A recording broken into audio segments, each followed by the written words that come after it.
Hey yo, what up? What up? It's Lamech with Selah Sports TV. What up, fans of the fucking sport? Chill. So I ain't gonna hold you. It's too cold to hold you, you know, bars. But yeah, it's a little nippy out here. I had to flick on the heated seats, bruh. But let's talk about this Devin Haney versus Regis Prograis. Devin the Dream Haney versus Regis Rougarou Prograis. Right? Huge fight. I guess we really pretty much got Devin Haney. Man, we got pretty much. We got to thank Devin Haney and the Haney team, Bill and Devin Haney, that Haney team for making this fight happen, because this guy was undisputed at lightweight, right? And he could have came up and had 2-3 fucking tune-ups at 140, right? But he didn't do that. He's doing what Tank Davis refuses to do. You know, Tank Davis. People talk all this shit about Tank Davis. Tank Davis would never fight a Regis Prograis. Never. And if he did, who knows? Like, he tried to make him come in there as a skeleton. Yeah, he gotta be a skeleton. He the bigger fighter. He the bigger. All that mush mouth mumble rap bullshit. Tank Davis, we gonna give credit where it's due. So props to Devin Haney. And that's win, lose, or draw, right? Win, lose, or draw. Props to Devin Haney. Also, shout out to Regis Prograis. He could have went another way. He could have turned this fight down. But what would it be for him to turn this fight down? He'd be taking less money, right? Going to beat up somebody from South America or Mexico or some shit. You know, like, he could have taken less money to take a fight like that. And quiet as kept, I think Regis didn't want this fight. We heard the people that he was talking about. He wanted to fight Adrian Broner, right? That's who he was. He was going hard to try to fight Adrian Broner. You know what I'm saying? And like, yeah. And also he wanted to fight what's my man's name? Top rank. Fuck. It'll come to me. But Mexican dude, Josh Taylor beat up. But anyway, Devin Haney wasn't looking to fight. I mean, Regis Prograis wasn't looking to fight Devin Haney. But the offer was too sweet, right? You over there on Matchroom. Matchroom, if you make the fights, they're going to give you the bread. But they're not going to pay you for nothing, basically. Like, those days are over now. When Matchroom, when they were first cutting their teeth in boxing, yeah, they was throwing out a lot of crazy money, for fights that frankly wasn't worth it. Like, Mikey Garcia got $10 million to fight Sandor Martin, right? And he went in and lost that fight. Too much money for him, right? But anyway, let's talk about this fucking fight, man. Shout out to boxing. I know I did the video yesterday on Mauricio Solomon, but and I stand on that, 10 toes down. I stand on everything I said in that video. But boxing has been a pretty good year for boxing, right? It's been a pretty good year for boxing. Like, we can't take that away. We had a lot of fights that we've been asking for, starting with really, I know it looks bad now, but at the time, Ryan Garcia and Tank, that was like a big fight that people wanted to see, right? Just look at the pay-per-view numbers. That fight did crazy numbers, So, of course, vision in hindsight is always 20/20. We know that, but like at the time, that was a fight that the public did want, right? I did videos saying I didn't think Tank would do it, and to be honest, I'm gonna stand on that and say I was right. Why? Because look at everything Tank had to get, all the assurances he had to get in the ring with Ryan Garcia. Catch weight, rehydration clause, fucking rematch clause. He did all of that just to feel comfortable in fighting Ryan Garcia. Right? So I was right about that guy. I didn't think Ryan would ever give that much up. Right? I wouldn't have batted an eyelash if Ryan Garcia said, no, I'm not doing that. And the fight didn't happen because of that. I wouldn't have blamed Ryan Garcia for that. It was a bad move. It was a bad move, right? He sold his oat, basically. But then later on, we had Terrence Crawford and Errol Spence. Another fight didn't really live up to the hype, right? But for some of us, it did. For some of us, it did only because of all the, like, you fans, man. You fucking man fans. Y'all was talking a lot of shit for years. 4 or 5 years, y'all been talking big shit. And even Errol Spence, his trainer, like, they've been saying, they was talking a lot of shit, and it was good to see the Piper get paid, right, in that fight. So, yeah. But that brings us to, and then we had Andrade and Benavidez, another fight where some things got revealed, right? Some things got revealed. Benavidez beat the shit out of Andrade, and we learned who was who and what was what. Well, here we are again with Devin Haney facing, and we had earlier this year, Devin Haney fighting Lomachenko, beating him, right? So here, we're coming down to the end of the year. It's okay to look back on the year that boxing had. This is probably the last biggest fight in boxing, right? The world keeps turning, whatever, but actually the world don't keep turning, but that's all. Anyway, yeah, another big fight. Regis Prograis, Devin Haney. Let's talk about it. I'm gonna start with Regis Prograis. He's been at that weight, 140. You can call it light welterweight. You can call it super lightweight, right? But either way, it's the 140-pound division, and he's been there his whole career. He's been there his whole career, right?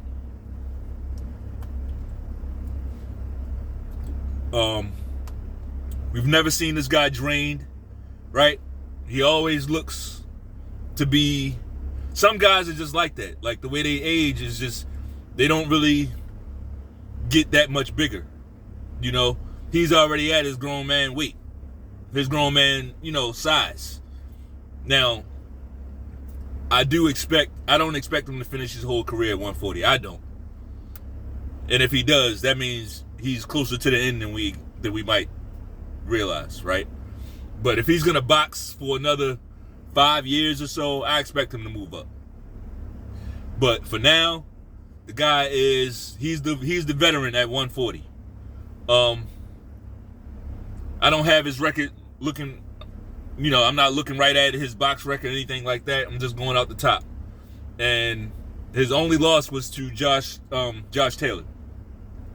He was over there in the UK, fought Josh Taylor. It was a legitimate loss. Josh Taylor, and it wasn't like he got beat up, but he just got outworked. He got outworked.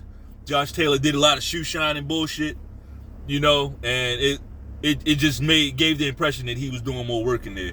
Regis Prograis has a tendency to not be busy, right? He has a tendency to pot shot and do a lot of feints and great upper body movement, right? I'll give him that.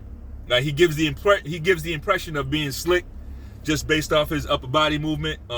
Lots of head movement, upper body movement, but also lots of waiting for the perfect shot, right? Waiting for that perfect shot to hit you with. Regis Prograis, he does not have blinding speed, right? Doesn't have blinding speed as far as like hand speed, and his feet are definitely not that fast either, right? His feet he's not the slowest guy, but that's not his strong suit, right? Footwork and hand speed, not his forte. What his forte is good counterpunching, right? Good counterpunching. Now, you got to be there. He's the kind of guy you got to be there for him to hit you, Excellent power in both hands. Regis Prograis has excellent power. If he catch you clean, you're gonna be in trouble. Most times you get in trouble. It's the beginning of the end, right? Different type of power than Subriel Matias, right? Different type of power than that. It's not the same type of thudding power that every shot is like a bone crushing. It's not like that. Regis Prograis has to be stationary. He has to have his feet planted, right? He has to be, you got to be in his wheelhouse, right? It's not even like that Terrence Crawford type of power where, the thing about Crawford can be on the fucking move, right? He can get you out of there while his feet are moving. It's very weird where how he can do that. We saw that against Errol Spence. He it's like he can hurt you on the move. You know, he doesn't really have to sit on everything. But if he does sit on something, man, you really in trouble. You're really in trouble. We saw that in the Kell Brook fight. You know, he got him buzzed off a shot where Crawford's feet weren't even moving. It was a jab that turned into a hook at the last second, right? Turned into a hook at the last second. He got him buzzed off that shot. Kell Brook got up, and then Crawford did start sitting down on his shots, right? He sat down on the shot against Jose Benavidez when they fought, right? Shout out to Jose Benavidez, because he's pretty, I mean, it's not like he's a perfect fighter or anything, but nobody was able to get him out of there like Crawford did. Even a middleweight, right? A guy who fought above middleweight, right? He fought above middleweight, missed the weight. He didn't get Jose Benavidez out of there. He won the fight convincingly. But shout out to Jose Benavidez, shout out to Terrence Bud Crawford, right? But back to Regis Prograis, he needs to be sitting down. That's the only thing, right? It's not that fast. That's why he likes fighting a certain style he likes fighting those pressure fighters, right? Because they're not going to be hard to find. His last opponent had a little bit of movement to him, right? His last opponent had a little bit of movement. He didn't really go for the wing though. He dropped Regis Prograis, right? He's the type of guy, if you can get him to chase you, you can catch his feet in the wrong position, right? And he can be made to look bad. Regis Prograis has one style, and that's counterpunching, right? He's a boxer puncher, and his forte is counterpunching. He needs you to throw your shots. And he's banking on catching you in between those shots, right? That's his thing. Not only that, he needs you to also be in that mid-range area, right? Anywhere outside of the mid-range, his offense kind of takes a dive, takes a hit. I won't say a dive, but it's not the same level of offense. If you crowd him like Josh Taylor did, he's not able to get the work done on the inside. Not that we've seen, right? Not that we've seen. And we don't know what these guys work on in camp, but Regis Prograis, he's not gonna outwork you on if you he can be crowded, right? And if you're on the outside, like he won't be able to do anything from the outside, right? He doesn't have the longest arm reach. He needs to be in that mid range to catch you with the type of punches that he likes. All right, now let's flip it over to Devin Haney. Devin the Dream Haney. This kid, man, he has showed me a lot. I gotta stop calling these motherfuckers kids. They're grown ass men, you know. But this guy, man, he's really shown me a lot. I was not a big Devin Haney fan, right? By any stretch, I wasn't. But he kind of has shown improved every step of the way. He's shown improved. Like, honestly, I didn't think he would go and accept that. That was a bullshit deal with the Kambosos thing. I know people say, oh, Kambosos is trash. Kambosos, he's not trash. He's not trash. He's not on the level with a lot of the guys we talked about at lightweight. No, he's not on that level. I don't think so. But he's definitely not trash.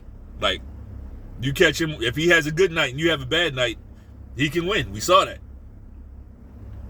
We saw that. If you come in there and have a bad night and he's on his shit, he can beat you. He's not trash, you know.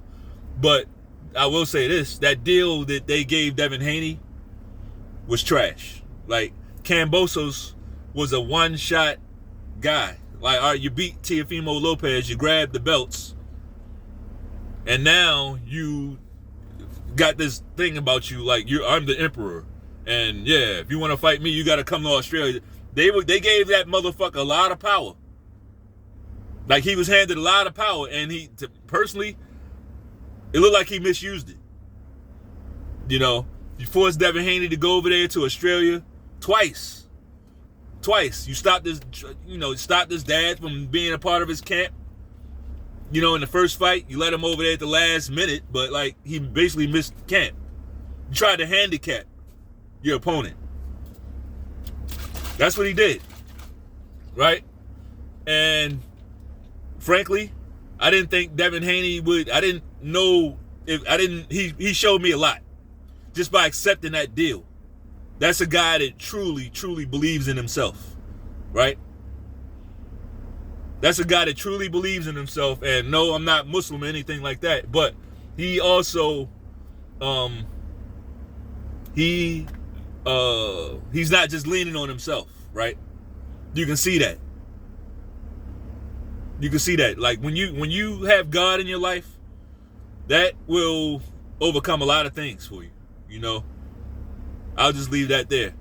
But we saw that he had no hesitation in taking that Kambosos fight. He took the fight and he took the rematch and dominated both fights, right? Without question.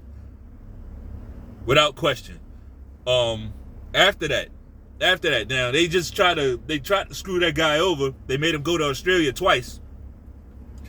He could have said, all right, now he could have did the same thing Teofimo Lopez did and George Kambosos. He could have did the same thing they did and say, you know what, I'm the champ now, and poke his chest out and say, I'm gonna do this and I'm gonna do that. That's not what he did, though, is it? He gave Vasily Lomachenko a voluntary shot. Frankly, a shot that he didn't deserve. Because when the tables were turned, Lomachenko chucked the belt and accepted a franchise title. Instead of fighting Devin Haney when he was the mandatory. Instead of giving him the shot, he just chucked the belt and went and accepted a franchise title. That's what Lomachenko did. Devin Haney wins the title. He said, I'm going to fight Lomachenko. See, real respect, real. That's character. Say what you want. That's fucking character. He didn't have to fight that motherfucker. He went into that fight. He knew he wasn't going to be able to jab and move his way through it. Lomachenko's footwork is way too good for that. Plus, he's southpaw. The jab was taken away. He had to gut out that victory. I don't give a fuck how you feel about it. Like, I'm tired of these, you see these same cock-sucking Canelo channels, boxing channels, like, they still talking shit about it. I didn't really agree with that. No, we don't give a fuck. We don't give a fuck if you agree with the decision or anything. The decision is what it is. I agree with it. I saw the body work that was taking place. Like, Lomachenko has a tendency to give up early rounds and give up the last round. And he thinks he's good enough to still, like, come through unscathed. Like, no, you got to fight a whole fight, just like everybody else. Just like everybody else. Right? If Lomachenko wins that last round and they give the fight to Haney, you know what? I'm like, that's some bullshit. I would say it. But the fact that how close that fight was, and Lomachenko decided not to do anything in the last round again. He lost a fight like that against Teofimo Lopez. But he did it again in this fight, and the 12th round wasn't close. Haney controlled that fight, that round. Not even close. Haney won, period. But more importantly, for me, it's the grittiness that he fought with, right? The willingness to invest in banking shots in Lomachenko's body shots. Lomachenko's body, right? So let's talk about this fight. Just some pluses and minuses. Haney is well documented. Doesn't pack the most powerful punch, right? Doesn't pack the most powerful punch. Now, there's several ways you can look at that.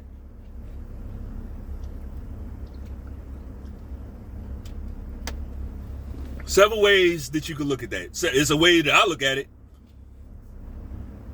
When we look at Terrence Crawford, right? When he was down there lightweight in 140, he wasn't stopping everybody, right? He was winning. He was dominating most of those fights, damn near all of them, right? Dominating all of them.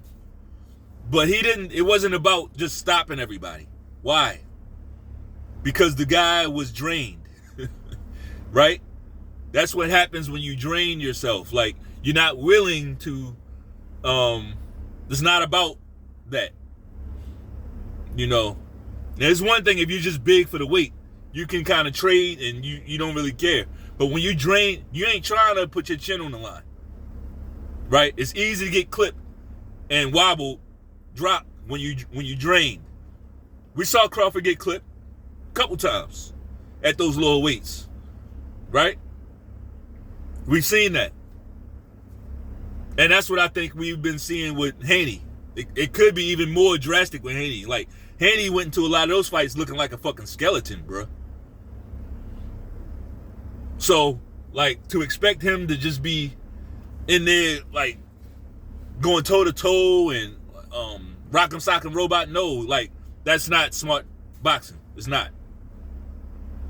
But as you can see, at 140, big difference. I mean, the guy looks different. It doesn't look like he's gaunt at all. I mean, we'll see what he looks like at the actual weigh-in. But I already know, like, just look at this weigh-in compared to his previous weigh-ins. His previous, like, 4 or 5 weigh-ins. Look at the guy's face now compared to then. And that's going to give you some clues as to how this guy can punch, right? So I'm not going to make Devin Haney to be some one-shot, one-kill type of guy. Like, he's not a power puncher. That's not his game. He's not in there to do that. But he's also not a guy that you're just going to walk through. He's not. A lot of people are making a mistake saying, oh, Shakur Stevenson hits harder than him. No, I disagree. Shakur Stevenson ain't drained. Not at lightweight. He's not drained, right? He's filled out at that position, at that division. That's what you're looking at. Let Shakur Stevenson move up to 140, right? And see if he can outpunch any of them guys, including Devin Haney. Devin Haney he's not known for his power, but he's also not a guy that you're just gonna, hang on. He's also not a guy that you're just gonna walk through, right? He can back you up. He can back you up with his jab. He can back you up with his right hand. He does that, right? So, also his footwork is top notch. Devin Haney's footwork is top notch, and it ain't. A lot of times, people when you say that, people get the wrong idea. Like he's doing a Shakur Stevenson impression, running around the goddamn ring, feather dusting and running, like turning his back, running around the ring and shit. That's not what he does. His footwork is more nuanced than that. It's like the slight movements, the slight pivots. It is a half step back sometimes. Sometimes it's 2 steps back to line you up, to walk you into a shot. Devin Haney's footwork is very, very good. Very good. And I think that'll be one of the advantages that he has in this fight. We know Rougarou will definitely have that power advantage. It's imperative for Devin Haney to stay out of that mid-range area, right? So now let's talk about the actual fight and what I see, right? Because here's the good part. And I'm not going to hold you. I got work to do, right, this morning. I see this fight. I don't see any surprises in this fight. And what I mean by that, I see both guys staying in character. I don't think Devin Haney's jab will be as much of a factor as it was, let's say, against Kambosos. He basically beat Kambosos with the jab, right? This won't be that type of jab. Rougarou is a southpaw, right? It's not going to be as easy to hit him with that jab. It's not going to be that type of fight. He's going to see that jab coming in most cases, right? I do see Devin Haney. He's going to have to bite down and get hit with some shots, right? And he's going to have to wear those shots pretty well. Like, he can't. But just looking at him, looks like he's going to be able to hold up. What I predict in this fight, I think in order for Regis Prograis to win, he's going to have to do some boxing. And frankly, just listening to the stuff that he's saying, listening to everything coming out of the camp, Rougarou is not really striking me as being all that intelligent. At least not in this fight. Like, a lot of stuff that he said, a lot of stuff that he's let out, is really sounds kind of dumb. Like, and giving away a little too much. Right? When you say shit like, oh yeah, Devin Haney only picked me because I looked bad in my last fight. Like, psychologically, you're calling yourself a cherry pick. Psychologically. If you really believe that he picked you because you look weak, you basically, in your mind, in your own mind, fuck what we believe, in your own mind, you calling yourself some type of weak link, right? And I think it's dumb. If that was his thing, why would he not fight Rolly Romero, right? Why would he not fight that guy? If he was going for an easy Vic, why would he not fight Rolly? No, he's fighting you, right? So I didn't like that. I didn't think, and look, Regis Prograis was one of my favorite fighters, right? I do think he's kind of on the back nine of his career, especially by staying at that weight for so long. I think he's kind of sped up the back nine a little bit. I think we saw the beginning of that in his last fight. And also, another thing with Regis Prograis, seems a little too bent on, I'm going to hurt him, I'm going to break his face, and I don't even want to look at you, because what I'm going to do to your face, I'm going to do this to your face, I'm going to fuck your face up. You talking too much. You talking too fucking much, right? And the Haney team, those guys are very crafty, they wise, they know what the fuck, they hear you. They hear what you're saying. And they're going to use all that shit against you in the fight, on fight night. So, what do I think about Devin Haney? He better stay out of that fucking mid-range. Right? He don't need it. I do think his chin will hold up, but if he stays in that mid-range, it will begin to break down. And it won't take very long for it to start breaking down, right? He needs to stay out of that mid-range. By all means necessary. But, as I said before, he got the footwork and the IQ to do it. He got the footwork and the IQ to do it. I think he will crowd Regis Prograis and work his body on the inside. And I think he will also be out of range, right? And walk Regis Prograis in the shots. Don't be surprised if Haney hurts Regis Prograis. Don't be surprised if we see something crazy like that, right? And the whole narrative shifts. Like, sometimes these are those types of fights. You got a young guy going against an older guy, right? You got a guy relying on his power, who might not have the footwork necessary to get the job done. So in case you can't tell, yes, I'm picking Devin Haney to win this fight by unanimous decision.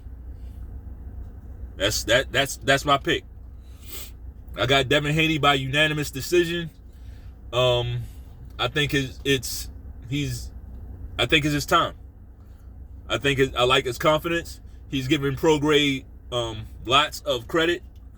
You know, he's also gotten disrespectful with those guys too. Like Devin Haney's the kind of guy, he's gonna be respectful until you get disrespectful. Then when you get disrespectful, he's gonna be super duper disrespectful. Right? Super humble guy until you get disrespectful, then he will unleash it. And I can only respect that because I'm the same fucking way. So that's my pick. I got Devin Haney by unanimous decision. Would I be surprised? Hey, nothing would shock me. At this point, I've been watching so many fights for so many years, like nothing would shock me. You know, if Regis Prograis went in there and dominated Devin Haney, that would probably shock me. I just don't see it. I think this kid this fighter is he's just too skilled, honestly, to be dominated, and that's by pretty much anybody around these weights. Like I don't see any of these guys dominating them, and I'm hard pressed to see anybody beating them. Well, Subriel Matias, but that's a whole different story, right? Subriel Matias, I don't even want to see Haney fight that guy.